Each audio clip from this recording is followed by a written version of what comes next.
There is an article in today's newspaper with the title, "Should India Consider Phasing Out Nuclear Power?" The context of the article is this: Germany has shut down the last of its nuclear power plant, and France, the traditional leader in the nuclear energy, is struggling to come up with new stock of the reactors to replace the aging reactors. Also, with solar and wind power becoming more popular globally, whether nuclear power still remains relevant for our fossil free future. But that is on one hand. On the other hand, particularly after Ukraine war, nuclear power has seen a resurgence both in Europe and US, and China anyway has been surging ahead on nuclear power front. South Korea recently has changed its energy policy to commit to increase the share of nuclear power in the total energy mix of the country to 30% by 2030. And Japan, which many thought would completely shut down the reactors after the Fukushima incident, has done the opposite. Japan has restarted 10 Fukushima reactors, but of course with upgraded safety systems. Japan had to do it because otherwise it was dependent on either expensive imported coal or natural gas. And unlike Germany, US is of the opinion that without scaling up of nuclear power, it is impossible to decarbonize the electricity sector. So you understand there are two ways to go, and India has to choose which one it should follow. You understand that there are some traditional concerns regarding nuclear energy, encompassing the foremost safety concern, and the concern of security, the concern of weapon proliferation, the concern of enrichment of the fuel so much that it can be used as weapons both by the state and non-state actors. There are also concern of very high cost of nuclear reactors. They runs into billions of dollars.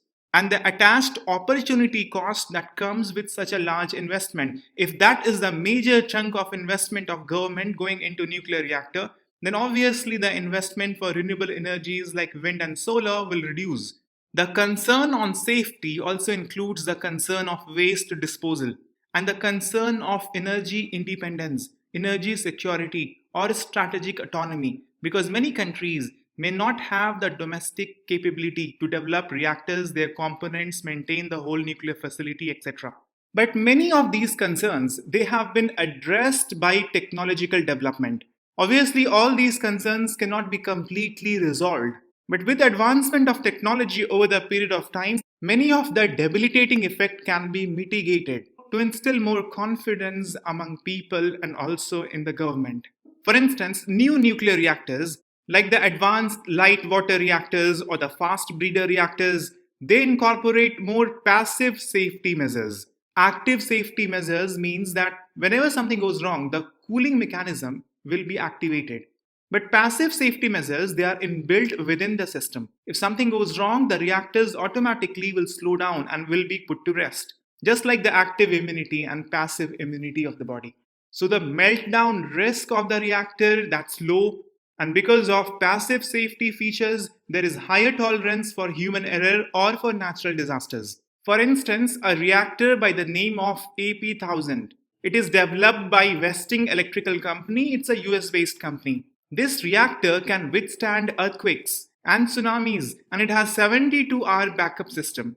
However, we have to agree that no system is fail-safe, and strict regulatory oversight is still needed.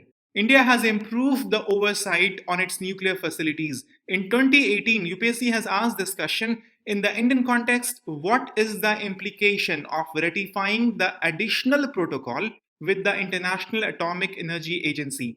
With additional protocol, the civilian nuclear reactors will also come under IAEA safeguards. In 2020, again, they asked the question: in India, why are some nuclear reactors kept under IAEA safeguards while others are not? Because some use imported uranium and others use domestic supplies. New technologies like laser enrichment, it reduces the proliferation risk by making the enrichment process more difficult to replicate, just in case the facility falls in the wrong hand. And the new fuel types like the mixed oxide fuel, for example, the oxide of plutonium, it will be very difficult for anyone to extract plutonium out of the plutonium oxide. So for weapons, you require plutonium, not plutonium oxide. But plutonium oxide is good enough for the reactor. Also, the technology has brought down the cost of reactors. Modular reactors, which are small and medium sized reactors, their costs are significantly less. But even then, it is still capital intensive compared to the projects of wind or solar energy. There are new reprocessing techniques. The reprocessing techniques recycle the nuclear fuel again and again, and hence it minimizes the waste. For example, in the fast breeder reactors, India also has this capability. India has plutonium uranium extraction process. But the thing is, it will minimize the waste, but you cannot get rid of the waste. There would still be radioactive byproducts and they will still require proper storage. It is also true that when you reprocess the same fuel, it increases the enrichment level and hence it also increases the weapon proliferation risk. But if we have the proper safety measures, then at least we can solve the issue of waste disposal by minimizing the generation of waste. The fast breeder reactors, they generate more fissile material than they consume because they burn many of the actinides in the used fuel. What happens is excess of the plutonium and the longer lived minor actinides at the latter stage they become the fuel. So reprocessing actually refines the plutonium content and the other actinides which otherwise are not nuclear fuels, but in the burned form they start to act as fuels. There are also new technologies coming up like particle accelerator driven systems. The particle accelerators, they can transmute actinides and long-lived fission products. And this transmutation can convert them into short-lived or even stable elements. In the France Myra project, there they are testing the effectiveness of transmutation. However, it's a complex system, new upcoming technology, and it cannot completely eliminate the need of a deep geologic repository. And with better drilling system, deep borehole disposal are also now being taken up. The final byproduct of the nuclear reactor, they are placed in massive drill holes around 3 to 5 kilometer deep in geologically stable rocks where heat and radiation causes little harm. And this is being done very famously in Finland and Sweden. They are studying this method of deep drill hole disposal of the nuclear wastes. Of course, there is huge opportunity cost for nuclear technology because nuclear reactors, they are costly. The Flamanville reactor in France, the projected cost for that reactor is around 12.7 billion. But we have seen that the modular reactors, they cost significantly less. And modular reactors can also be used for integration with the renewable system. Many of the nuclear technology startups, they are developing smaller, more flexible reactors to complement the intermittency of the renewable sources. NewScale is an American company and they are leading in manufacturing and marketing of modular reactors. So in the nuclear energy farm where we have mixed of both solar and wind energy, these modular reactors, they can actually be integrated with the renewable energy system. And we talked about the domestic capacity. You would know that India is dependent crucially on France and Russia for procurement of critical components of nuclear reactors. There was a question in 2019 prelims paper that India recently has signed a deal known as Action Plan for Prioritizing and Implementing of Cooperation Areas in the Nuclear Field. It was done with which country? That country is Russia. And under this deal, among other things, Russia will help install around 12 nuclear reactors in India. So there is a big question of domestic capability in the area of nuclear reactor. And in case of absence of domestic capability, there would be question mark on energy security, energy independence, strategic autonomy. But recently, India has made huge advancement in this area of developing domestic capability for nuclear technology and nuclear energy. India has established domestic manufacturing capabilities for nuclear components like coolant pipes. India also has started manufacturing of centrifuges, the control mechanisms. It is done with the cooperation of NPCIL and the private companies. India has made advancement in developing nuclear fuel cycle because India is developing fast breeder reactors and reprocessing reactors where the fuels are used again and again. We have developed mining technologies not only for uranium and plutonium but also for abundant thorium present in India. Because we are developing fast breeder reactor, We also have developed facilities for reprocessing of spent nuclear fuel. But still, India still imports key reactor components from Russia and France because they have huge amount of technical experience in the area and India still is not there. Robust domestic supply chain for components is still absent, which will need to be developed in future. But the point is that we have made technological advancements, and these technological advancements have to a certain level addressed the concerns of nuclear energy. And with this addressal, although not redressal, the question to be asked now is, why do we need nuclear technology? And as more and more concerns of nuclear fuel based energy will be put to rest, should we be pushing for nuclear energy as source of electricity supply? There are merits in nuclear based energy. India has a severe energy deficiency and high dependence on coal. 70% of electricity generated in India comes from coal. And hence, the nuclear power provides high energy security by diversifying fuel sources for electricity and reducing over reliance on any single source. France has done it exceptionally well. In France, they drive 70% of electricity from nuclear source. And that is also a stable supply, having less intermittency compared to wind and solar. You know, we have abundant reserve of thorium, and we are developing specialized reactors to be run on thorium, not on uranium plutonium, because we don't have much of their reserves. So development of thorium based reactor will give us energy independence. The domestically produced nuclear fuel will reduce dependence on imported energy sources like coal, oil, and natural gas. That will further strengthen energy security. India has very high energy poverty. And if you are looking at nuclear energy as source of electricity, it becomes very important that we promote nuclear based electricity generation.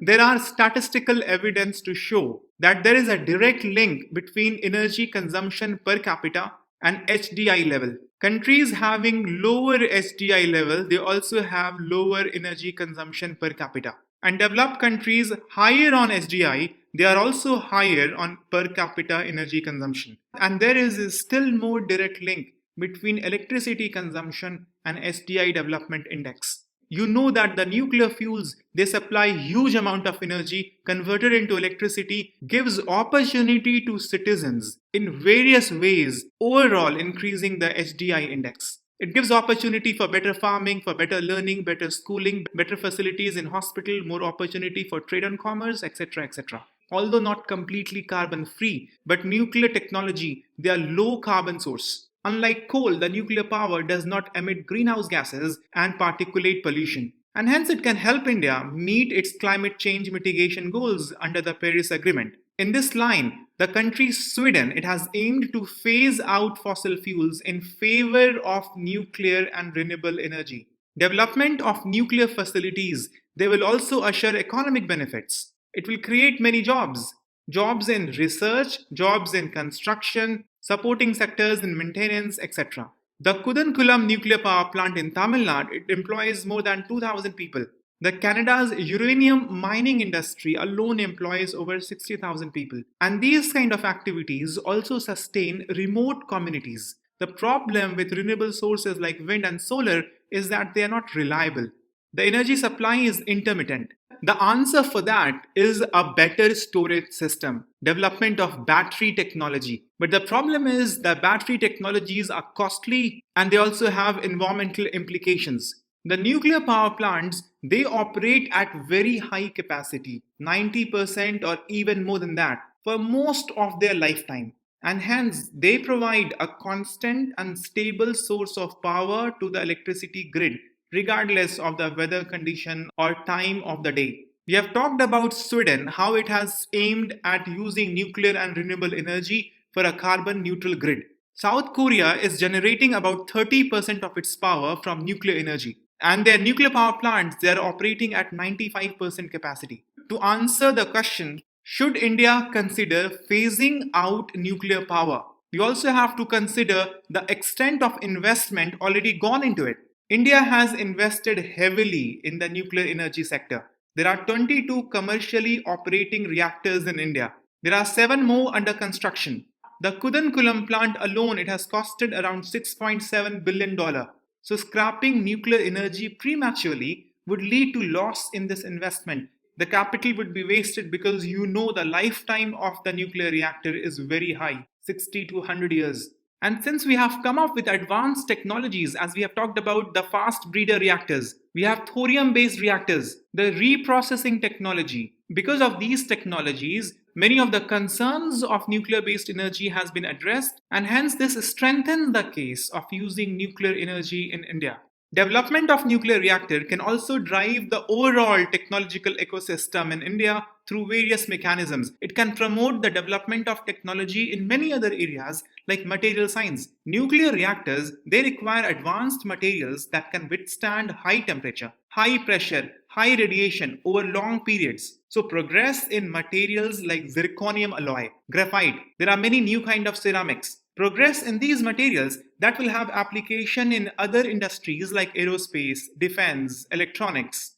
So if we keep on with development of nuclear reactors, the research that goes behind it, it will obviously promote the development of material science in India. It will improve the manufacturing ecosystem because of the high precision manufacturing techniques which are needed to produce the nuclear reactor components. We use electron beam welding. 3D printing processes are also now being used. They all require technical skills that will obviously translate to other sectors, strengthen India's Make in India initiative. Nuclear reactors also utilizes robotics for inspection, maintenance, and handling of radioactive materials. Development of these robotics, different kind of sensors, remote tooling will obviously have some spin-off benefits for field like space exploration, mining, hazardous waste management. Nuclear reactors also employ various kinds of advanced sensors, detectors, real-time monitoring technologies. Technologies like optical spectroscopy, radiation mapping, ultrasonic transducers. They will have application in medical field for security. They will have various kind of industrial applications. And you know that India is one of the leading country to participate in research in nuclear fusion. In 2016, UPSC has asked this question. India is an important member of the International Thermonuclear Experimental Reactor, ITER. If this experiment succeeds, what is the immediate advantage for India? It can build fusion reactors for power generation. Presently, on a sustained basis, we have nuclear fission reactors, but we do not have nuclear fusion reactors. But we are edging close towards it. This question was asked in 2016, and in 2023, we have come a lot more closer to use fusion technology on a sustained basis. Countries like China and others have sustained the nuclear fusion for few seconds. But to carry out the fusion, just like fission, 24/7, 365, it may take some more time. But India has invested a lot in the researches both in the fission and the fusion area. And the fusion program, they push boundaries in areas like advanced electromagnets. They will help us study the plasma physics better. They will help us to develop the accelerator science. You understand that whenever you embark to develop a front end technology, it develops the entire technological ecosystem. So, should India consider phasing out nuclear power? The answer obviously will be no. Nuclear energy should remain an important part of India's energy mix. Based on the benefits around energy security, low emission, the economic benefit, reliability, and the technological leadership over the coming decades that can come to India. Phasing out nuclear would compromise all these benefits. It will only increase the current energy constraints and climate change pressures. So, a balanced and diverse national energy portfolio that includes nuclear alongside renewable sources is needed for India to sustainably meet the demand as India is becoming the world power. There is a lead article in today's newspaper: Darwin must stay in Indian school textbooks. The article has been written in the backdrop of NCERT dropping Darwin's theory from the examination syllabus for class 9 and 10 in the academic year 2021-2022. And then further, NCERT dropped the entire section of evolution from class 10 textbooks. This is being seen as an attack on development of scientific temperament. There are other issues discussed in the article, but the most prominent criticism of such a move is going against the fundamental duty of Indian citizens to develop scientific temperament and spirit of inquiry. And this aspect of the entire issue is most important for the examination. So, what we are going to do here is have a short discussion on scientific temperament. Scientific temperament or scientific temper is basically an attitude of logical thinking. It's an attitude of reasoning. This is not to do per se with scientific knowledge. Rather, it's a way of life. It includes questioning, observing the physical reality, which is part of many Indian philosophy as well. It is about being bold enough to hypothesize things. It is about analysis. It is about meditation. It is about dhyana. It is also about communicating in an effective manner the idea that one has formalized. And is also about being receptive to the idea one is getting from others. So, scientific temperament basically is a way of life, the manner and the way that we interact with our environment. Historians have credited the first Prime Minister of India, Jawaharlal Nehru, for coining the term scientific temper. He used the term in the Discovery of India, which was published in 1946. According to him, it was necessary not merely for the application of science, but for life itself and the solution to many problems that the nation was facing at that time. Discussion, argument, analysis, these are the vital elements of scientific temper. And this has been the tradition of India. If you have read the book, The Argumentative Indians by Amartya Sen, you would understand that this tradition of discussion, argument, analysis, it has been part since the Vedic age. In sabhas and samitis, discussion used to happen. Many of the Indian philosophies, they have been developed on the perception of the environment. So in this regard, you must also understand that scientific temper is not scientific knowledge, is not hinged or based on acquiring scientific knowledge. It's quite different from scientific knowledge. Scientific temper rather can be considered in a sense as application of scientific knowledge. For example, you know the astronomical and geographical details about planet Mars, then you have scientific knowledge. But if you apply your knowledge of Mars to debunk the Mangal Dosh studied as part of astrology, then that is scientific temper.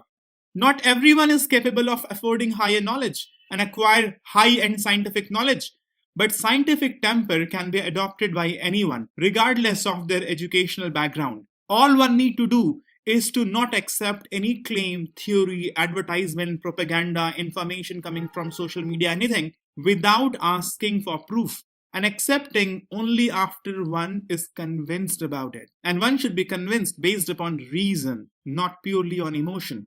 It is also possible that one's reasoning can be incorrect, but that is better than not thinking at all. There are two broad components of scientific temperament. One is internal pluralism. Inherent in human beings must be the understanding of various facets of truth. You must have heard the Sanskrit verse, Ikyam Sat Vipra Bahude Vedanti. Truth is one, but sages call it with various names. You study basically in science various theories concerning the same scientific phenomena. For example, you must have studied some theories on dark energy, dark matter, black hole. In earlier school days, you must have studied something on structure of matter. Different scientists propound different theories. There are multiple facets of truth. This is crucial for developing scientific temperament. This is crucial for having a broad understanding of a scenario so that you look at things from different vantage points. The other aspect of scientific temperament is external receptivity. One must be humble enough to know that knowledge is endless. You must have heard the quote, I know because I know that I know nothing. With the integration of these two aspects, basically one develops scientific temperament. Scientific temperament in individuals is considered quintessential for national development, for progress of a society, for peace and harmony.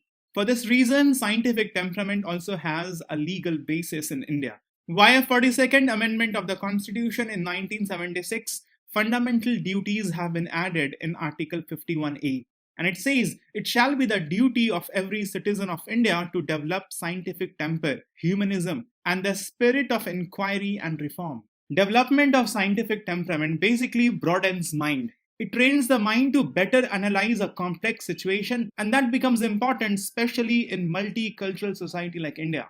The principles of fairness, equality, democratic values, They cannot be implemented unless people have scientific temper, unless there is internal pluralism, unless there is external receptivity of ideas, new principles cannot be brought about in society. The richness of the tradition of argument has shaped India's culture, India's social fabric. It has deeply influenced India's political discourse as well. And through arguments, through analysis, through discussion, through dialogues, priorities of nations are set. India is a welfare state, giving priority to the welfare, to the upliftment of the downtrodden. That has happened through the scientific approach, through discussions and debates, through analysis that happened in the Constituent Assembly, that happened in the book of Dadabhai Naroji's and others. That's why it became important to inculcate scientific temperament among people. It helps in weeding out ignorance. You must have heard and seen that women's, unfortunately, 100 times unfortunately, they are blamed for the birth of a female child. But do you know scientifically, if at all, you have to blame someone for birth of a female child, it's the father, not the mother. Mother gives only X chromosome to the child, and if the father gives X chromosome, that's a daughter. If father gives Y chromosome, that's a son. It's the chromosome of the male, of the father, that decides the sex of a child. It's the ignorance, absence of scientific temperament that we blame anyone for anything. That is the prime cause for the poor status of women in Indian society. That's also the prime cause of intolerance. We blame anyone for anything. If any incident has happened in any part of the world, then the retaliation happens on other people in other part of the world. That's the absence of scientific approach. Scientific temperament could help a lot in developing objectivity, in developing reasoning, in stopping the harmful effect of fake news, of rumor mongering. Scientific temperament requires improvement of external receptivity. This is essential element of scientific temperament. When you receive information from an external source, you must check it up before passing it on. That's the quintessential demand of scientific temperament. The problem with fake news emanating from social media is we believe them as it is. And then the emotional discharge is very high. Scientific temperament also enables creating a bright future of the country. It helps in important government programs like vaccination. The vaccine hesitancy, that is also because of absence of scientific temperament. Success of other important government's initiatives, for example, Green Revolution. Green Revolution was more successful among farmers who had scientific temperament, who had better receptivity for scientific knowledge. Farmers who showed willingness to adopt genetically modified crops, who showed willingness to adopt irrigation techniques, they prospered more compared to others. Today, do you know many farmers are involved in selling their organic products online? People who are more receptive to the new idea, they are getting the benefit of e-commerce. Farmers who are receptive to new ideas, they're adopting new farming techniques. The economy as a whole becomes better of a nation when people have scientific temperament, new startup starts coming up, private sector starts participating in defense and space. It is the social, political, economic, environmental, philosophical, spiritual upliftment of mankind that happens because of scientific temperament. The best way to instill scientific temperament is to start early. Scientific temperament can be developed relatively easily among children. In the early childhood, in schools and otherwise, children must be encouraged to ask questions. This will strengthen their inquisitiveness. You must have heard कि बचपन से बड़ा कोई school नहीं है और curiosity से बड़ा कोई टीचर नहीं है. Thomas Edison, he became a scientist by the virtue of his mother asking questions. Mother didn't used to teach him, mother just used to ask him, what good question you have asked in the school, what good question you have come up with today. Inculcating this habit among children to ask question, to reason, will create inquisitiveness and scientific temperament, spirit of inquiry. And this is what is required.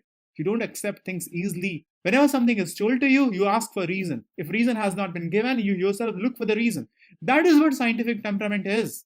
To increase the expanse of scientific temperament in adulthood as well, science must be encouraged at grassroots level. This can be done in various ways by strengthening the local institutions of Panchayati Raj as well. This can also be done by investing more institutionally, for example, through National Innovation Fund. National Innovation Fund is an autonomous body within the Department of Science and Technology, and it helps in encouraging the grassroots scientific thing among the farmers, among artisans, among laborers.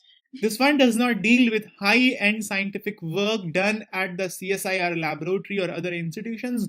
Rather, it encourages science at grassroots level.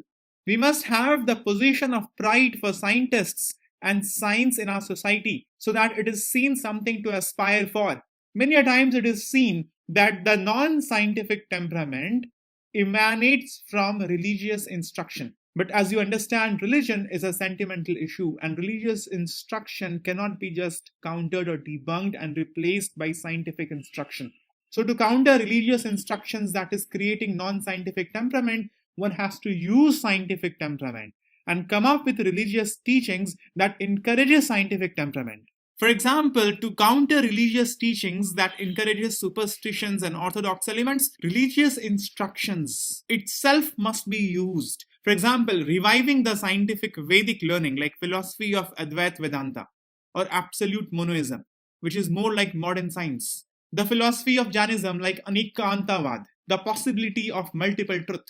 A national framework on developing scientific culture must also be brought about. Academicians, governments, experts, and scientists, they should collectively deliberate on a united set of objective guidelines that define the contour of scientific temper and standards, which should be followed across universities and schools and other institutions. In the recent time, it has been seen that prominent public figures, they come up with non-scientific idea. And since they have huge following, it has a debilitating effect on the scientific fiber of the nation. Such public figures must show restraint and shouldn't speak on things without fact checking. There is a news article with the title India sends third ship INS Tarkash to Port Sudan for evacuating Indian citizens. Sudan has been in news for quite some time for wrong reasons. And whenever a region is in news for extended period of time, that becomes important for the exam. And it has been generally observed that UPSC asks some trivia or map-based question from those regions. So from the perspective of prelims examination, let's gather some information which can be asked in the exam, and then we shall look for some map-based information.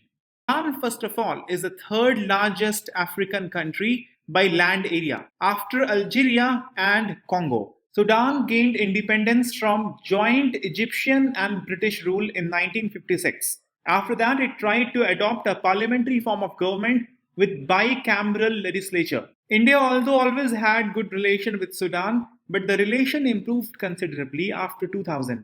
India has contributed nearly 4,000 peacekeepers to UNAMID mission.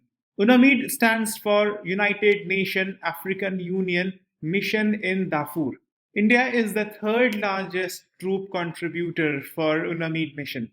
We will briefly look where this Darfur region is in a short while. But apart from providing troops for peacekeeping in Darfur region in Sudan or in general in other regions in Africa, India also cooperates with Sudan and other nations via Djibouti Code of Conduct. Djibouti Code of Conduct is focused on counter-piracy cooperations in the Western Indian Ocean. India's major export to Sudan are mineral oils, refined oils. And these refinery products, the refined fuels, the mineral waxes, the residues, they amount to 90% of total export. Prime Minister Narendra Modi also visited Sudan in 2015. But the largest trade partner of Sudan is China. China imports 60 to 90% of Sudan's oil export. Now let's look at important conflict regions in Sudan. There are 4 of them. Darfur region in the western Sudan is predominantly desert. The Darfur conflict in Sudan is mainly an ethnic conflict between Arab and African tribes. South Sudan gained independence from Sudan in 2011 after a brutal civil war. But the Abyei region, this region remains disputed territory between the nations due to its oil resources and ethnic complexity as well. The Blue Nile region is located in the southeastern Sudan and it is named because of the flow of Blue Nile River in this region. The Blue Nile River originating from Ethiopia, it flows through the Blue Nile region of Sudan and it merges with White Nile River in the capital city of Sudan. So the Blue Nile region, located in the southeastern Sudan, is named for the Blue Nile River that flows through it. This region, because of the Blue Nile River, it receives more rainfall and it is much more fertile than the desert Darfur region. There are many hydroelectric projects as well in the Blue Nile region. But the region which is best known for the oil fields is the South Kordofan region. But the mineral resource of this region also has become the curse. It has fueled many conflicts in the region. So, from the prelims exam perspective, we have to know these four regions. South Kordofan is the richest oil reserve, holds most of the oil reserve of Sudan. The Abyei region is disputed between Sudan and South Sudan. It also has oil reserves, but there are many ethnic conflicts as well. Darfur region is mostly desert. The southeastern region, where the Blue Nile rivers flow through, are fertile, enabling the agricultural activities. You must also know the Numbian Desert. It's a rocky desert in the eastern part of Sudan. And Jebel Mara, this is a volcanic mountain range in central Sudan. If you look at the geographical features around Sudan, the most prominent is the Sahara Desert located in the northern part. Sudan has coastline with Red Sea, and from here Sudan gets gateway to international trade and tourism. And around Sudan, in South Sudan, there's a very important geographical feature. It's called Sud Swamp. Sud is a vast swamp in the South Sudan region, and it is home to diverse range of aquatic wildlife. So much of information on Sudan would be sufficient for our prelims exam.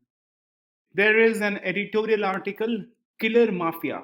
And you keep reading news like this where the mafias, if there is any threat to their business, they go to extremes of killing honest and courageous officers.